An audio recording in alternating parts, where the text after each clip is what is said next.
Good morning, good afternoon, and good day to everyone joining us for another episode of the Daily Friend Show, Monday edition, here to start your week off with news and analysis from the Institute of Race Relations and the Daily Friend. I am your host, Nicholas Lorimer, and I'm joined today by Miss Sara. Sara, how are you?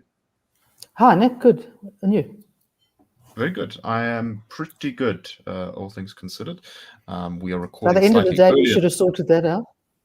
Yes. If you are watching, you can probably see that my headphones are not in a great state. This earpiece is falling off. That'll be fixed soon, hopefully, but I hope it doesn't cause any issues during recording. And I'm also joined by Mr. Terence Corrigan, the wise and venerable. Terence, how are you? I'm good, Nicholas. I'm good. Excellent. Right. So let us start off with the exciting news of the day, and that is that the Communist Party of China's leader, the president of China, Xi Jinping, has told the Chinese army to get ready for combat. He was speaking at a function, and he said the entire army needs to strengthen its performance so as to do a good job of ensuring a good start to the 14th five-year plan and a celebrating of the 100th anniversary of the party, in this case, the Communist Chinese Party. He told the People's Liberation Army and People's Armed Police in a report in the official party newspaper, the People's Daily. This comes amongst rising tensions with Taiwan. It's long been the expressed desire of the Communist Party of China to conquer Taiwan and reincorporate it back into China, because originally it was a part of the rest of China. And so this is set to be the rising tensions. At the same time, US President Joe Biden is meeting with the leaders of Australia, Japan, and India, a group of countries they're calling the Quad, to build regional alliances to hopefully contain China, or at least that's the goal. So, Terence, let me start with you. What do you make of this? Do you think it's likely that we could see in the next few years Chinese invasion of Taiwan? Look, it's often said of American policy towards Taiwan and China that it's based on the concept of strategic ambiguity. Will they, won't they? What will America do? There's no formal guarantee that they would intervene on behalf of Taiwan, but the idea that America would is something that that China has had to figure into its calculations. And the thinking is that the potential costs of doing so would dissuade China from going that way at all. I remember once my late brother was a long-term resident of Taiwan, and I remember in the 1990s asking him when there was some tension that gained world headlines, what would America do? And he said, well, I don't think America would let it happen. Would let a war happen. But I think that the world in which America could had that within its power is now gone. I think that what would remain for America would it be willing to commit its military or not? Now, I think that one has to acknowledge, first of all, that to say an army must be ready for combat is not necessarily a statement that you're going to make necessarily pointing to war. There are, of course, certain countries which have allowed their militaries to sort of generate into pension schemes, but a serious military is always ready for combat. Mm-hmm. I think a lot of this probably has to do with China's posturing. I mean, a couple of years ago, it said that serious countries or serious militaries have aircraft carriers. On the other hand, this is a matter of deeper motive and nationalistic importance to China, and it's also one where I think that China would gamble that it would get sufficient leeway from allies or non-committal countries that it might be able to embark on this kind of adventurism, which it wouldn't be able to do, let's say, in the case of a country like Vietnam or or the Philippines, which it also has a lot of tensions. I mean, can you imagine the South African government's approach? It would probably, if not fully endorsing China's actions, at least remain more or less, well, this is an internal matter. And since since Taiwan is diplomatically isolated, there would be, I think, a lot of concern in many capitals. But I think that there are very few that would actually willing to come out and support. The United States, perhaps Japan, some of those regional, some of the countries in that region. Australia as well. Australia, although, since Taiwan's allies or nominal allies tend to be democracies, there's also the sense: are you willing to commit the lives and treasure of your country for a country that your country doesn't even fully recognize? I mean, it's a complicated calculation. I know that when there was inauguration of one of Taiwan's presidents, there was a delegation from the New Zealand Parliament, for instance, that attended. I really don't believe that New Zealand would be willing to challenge China, even though I think there's probably some official sympathy there. On the other hand, the idea that China would have an easy ride, I think, is not a foregone conclusion. Taiwan strategically, there are a limited number of places where they could land any kind of invasion force, and there's a very definite defender's advantage. Right. Having people running around sand dunes carrying anti-tank missiles can be enormously destructive to an army trying to get on board, especially and the People's Liberation Army doesn't have an enormous amount of combat experience. Well, yeah, that's true. There's also a big sort of conscript element, and there is also the sense that when they start to rack up body counts, what does that do to the morale of people sitting in harbors waiting to take what they've probably been told is going to be a cakewalk? Right. On the other hand, this would be, in a sense, China's Sudetenland moment, or Czechoslovakia moment, where it demonstrates that the rules don't apply to it, and stop us if you dare.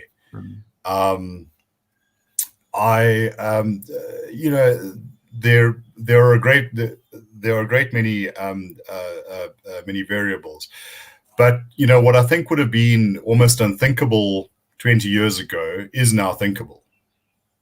And I think that's kind of where I would leave it.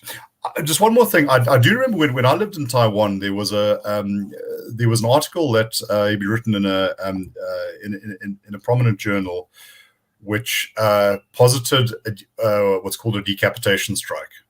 If China could somehow land a very small force in strategic locations, perhaps seizing airports, and maybe is able to assassinate the government. This has also been a fear in South Korea, that if you can disable the command structure long enough, and then perhaps you only need sort of a week or whatever of confusion, the game could be over. Mm-hmm. Sara, what do you make of this story and the likelihood of open conflict between the US and China? Look, I get obviously not expert on this, but I get the impression, I mean, if you're dealing with a character like Xi Jinping, I think you do have to recognize that I think this is a man who, if he is determined to attack Taiwan or take it over, he will do it at some point. I think he's that sort of nationalist communist ideologue that would do it. Saying that they have to be ready in a few years' time, I think it's part of the process, and this is the process that the Quad has to deal with, is sort of partly ramping up the show of preparedness to either do it or oppose it. The problem I think it presents for the democracy, I won't say Western countries because they're not all Western, is that if China does get away with taking over Taiwan. I mean, to actually sort of take hold of an entity that is democratic, that is capitalist, that is successful, that didn't have the sort of strange colonial, post-colonial relationship that Hong Kong had with China. I think that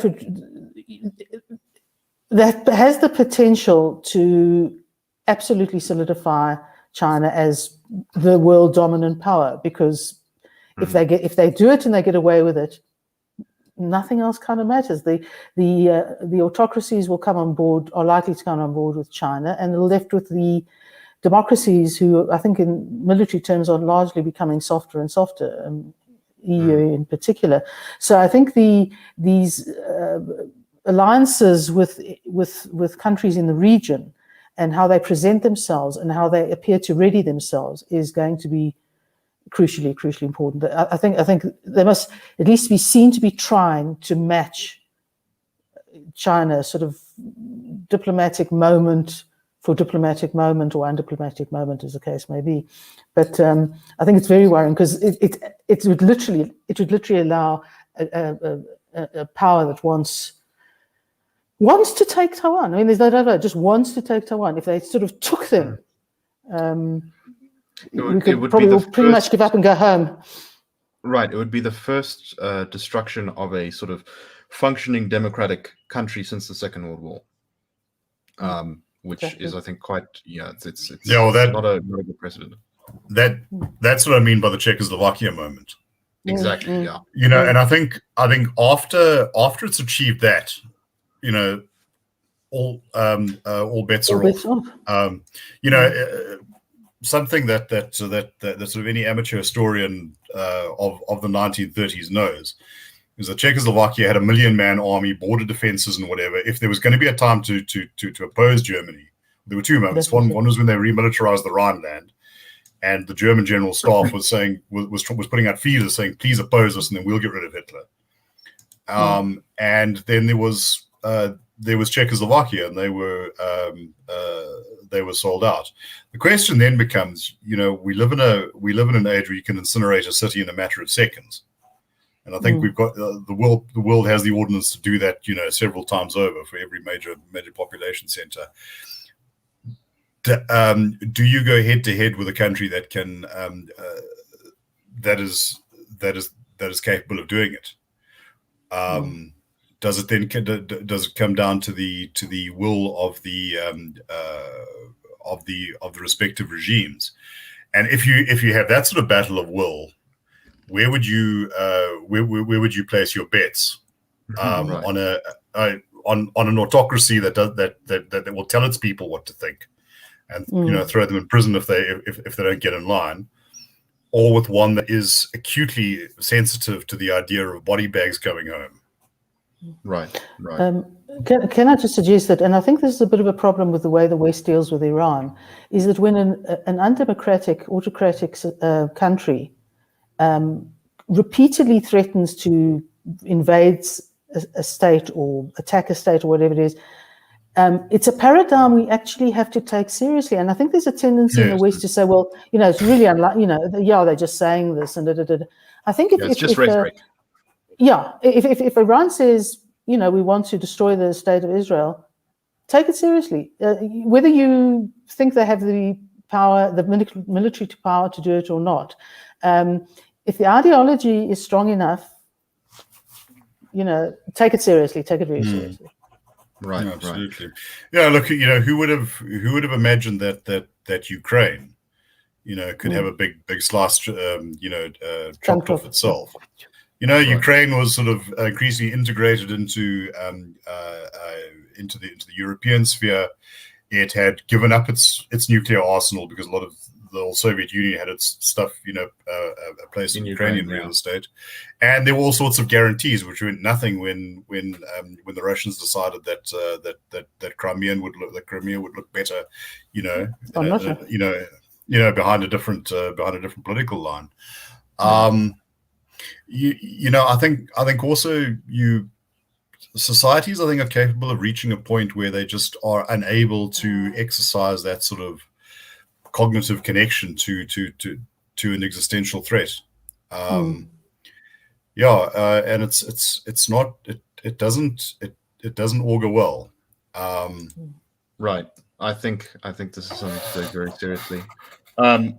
I just to clarify, I think Xi Jinping's sort of the translation of the more extensive quote was he wanted these groups the police and the army to get combat ready to defend national sovereignty and security.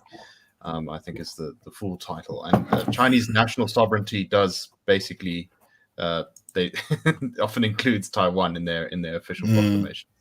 And I suspect if you're getting the police ready, what you have in mind there is keeping any opposition in check. No, possibly. As the people in Hong Kong know. Yes, as they have unfortunately found out, because freedom has pretty much been crushed there.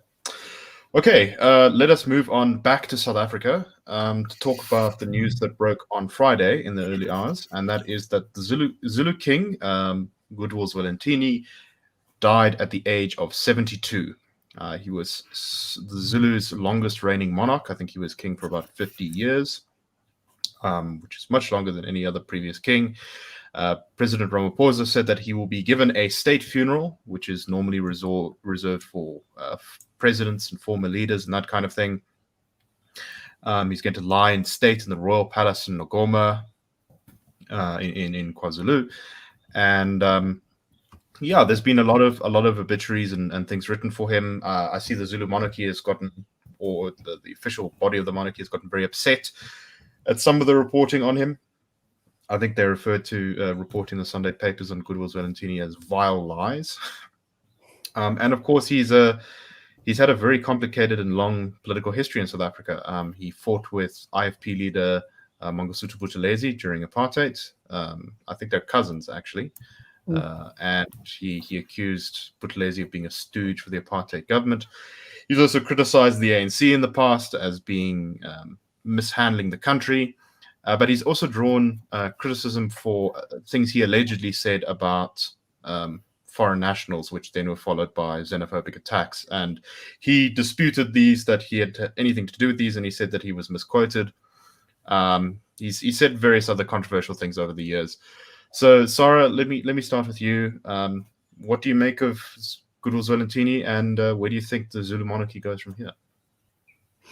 Well, Zwelithini, I think, he kind of moved with the times, and he didn't necessarily have a solid political line, but he had stature. I think, there is no king of any tribe in South Africa that holds the authority that Zwelithini has. The Zulu King is descended of a line of historically fascinating people, and so I think there is a pull, and there's a real gravitas there, even though it is essentially he's a tribal king, and the sort of national response was not unexpected. I think two areas that and they may say vile lies, whatever.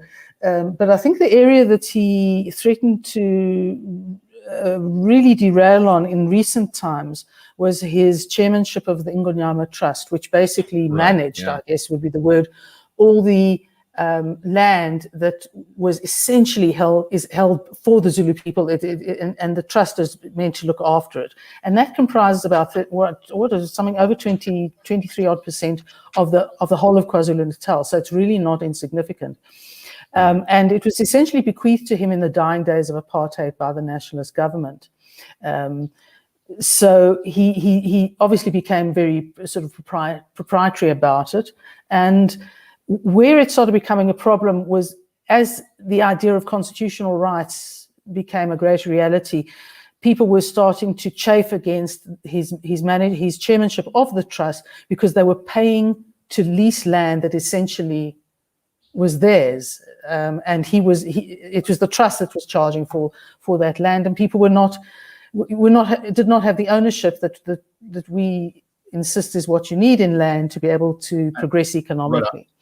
I think it wasn't actually just us who made that point. I think there was even a commission chaired by former ANC or former South African President Kgatlemo Motlanthe, which recommended that a lot of that land be basically given to the people living on it with title deeds and freehold, which is something that we think is a pretty good idea. Unfortunately, nothing like that ever happened, and the king was very insistent that nothing like that happened. So it was really, I think in a way, it was foregoing an opportunity to locate the Zulu people coming from a traditional base and a traditional legal base within the constitution without in any way affecting his standing. Perhaps it might have even made it even greater. It would have traversed that, and I think it might have really been a little bit of a problem for the ANC in its whole move to expropriation without compensation, because that's being done with the intention of state being owned, land being owned by the state alone. And I think a moment for greatness in the broader South African context was lost. I think the other thing was that he introduced a lot of introduced back into Zulu society a lot of sort of traditional what's the word you do ceremonies, I suppose.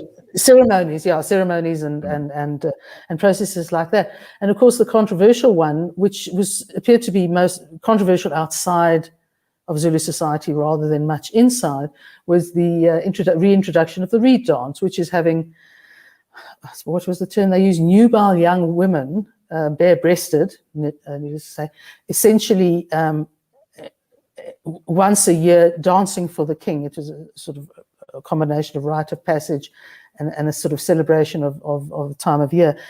And that, of course, chafes against the whole idea that, that's kind of rather misogynist and doesn't accord with modern behavior. But, it depends on which side of the tribal fence, I guess, you are on that.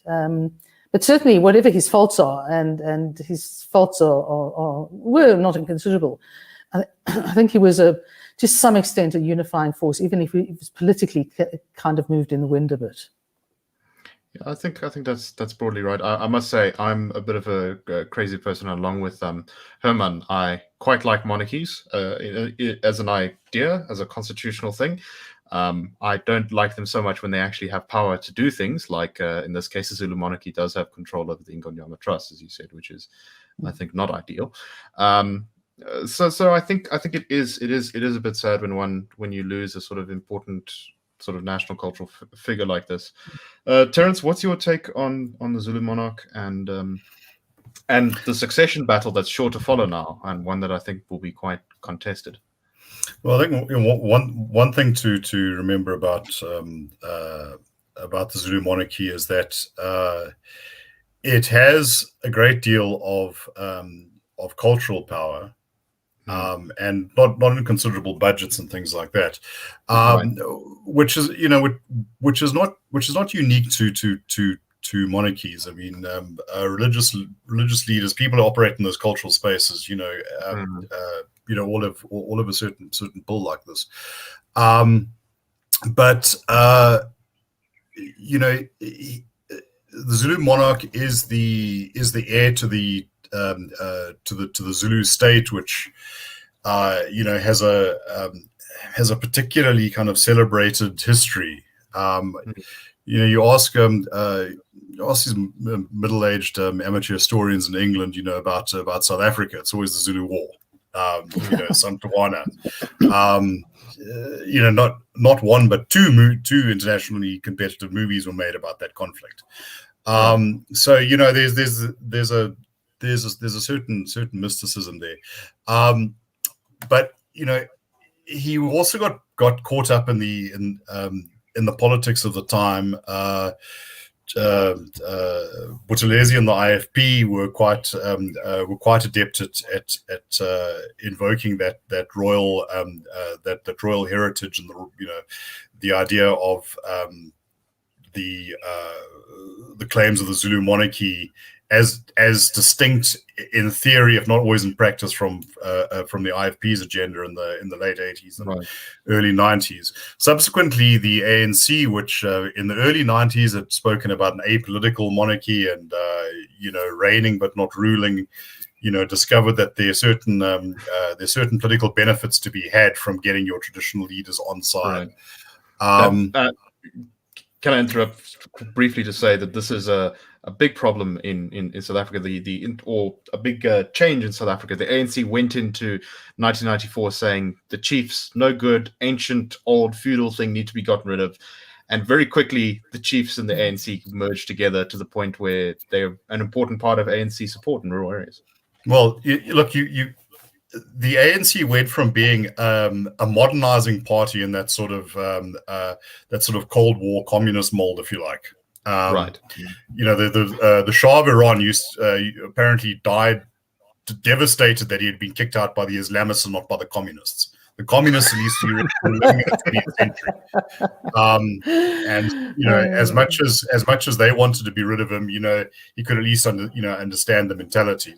Shah, of course, had his own set of diddlings and daddlings. I don't want to get into that, but I think that was the ANC's tradition, and they were going to reduce chiefs to a sort of culture, to a tame cultural presence. Then there's the ANC essentially slipped into becoming something that is not dissimilar from one of those old Bantustan ruling parties of yesteryear, where you sort of sit on the institutions that exist because of some sort of historical overhang, and you use them. Unfortunately, that has demodernized a lot of the country. I think it would have been very difficult to imagine someone like Nelson Mandela in 1991 going to a fundamentalist church and being made an honorary pastor. He used to go to churches, but very much in the pressing flesh, and we're the good guys sort of run of it. What's going to happen? Well, I think it's going to be enormous jockeying to have the right person. The Zulu monarchy is not like the British monarchy, which has you have the chief will have discussed it with his advisors and with the royal council. Buthelezi, as a traditional prime minister, I understand, has a great deal of influence here, and we shall see. Right. So yeah, I think there will be a big political battle there, because both the ANC and the IFP will surely try to get their own candidates elected. And there will be other factions as well who want to make sure that they hold the monarchy. And we can tell Buckingham Palace that they think they've got problems. Right, exactly. Yeah, I suspect that we have not heard the end of the story by a long shot. And of course, there's other constitutional issues too, and this keeps rearing its head in a lot of the succession conflicts in traditional leadership roles, where traditionally women are not held in first preference for a lot of these positions. But of course, the Constitution requires that women be treated equally to men. So all the female candidates, I'm sure, will also be using that as a claim on the throne. So who knows? Maybe we'll even get a Zulu Queen next. I don't know how it's going to shake out. But unfortunately, I think that's all the time we have for today. So thank you very much, everyone, for listening. Please go to thedailyfriend.co.za to check out our news and analysis. Subscribe us, like us, share this if you enjoyed the show. And also please go to the ir.org.za, click the join us button to support our campaigns, research, analysis, advocacy, all that good stuff. All right. Thank you very much, everyone, and have a wonderful week. We will see you tomorrow on The Daily Friend Show.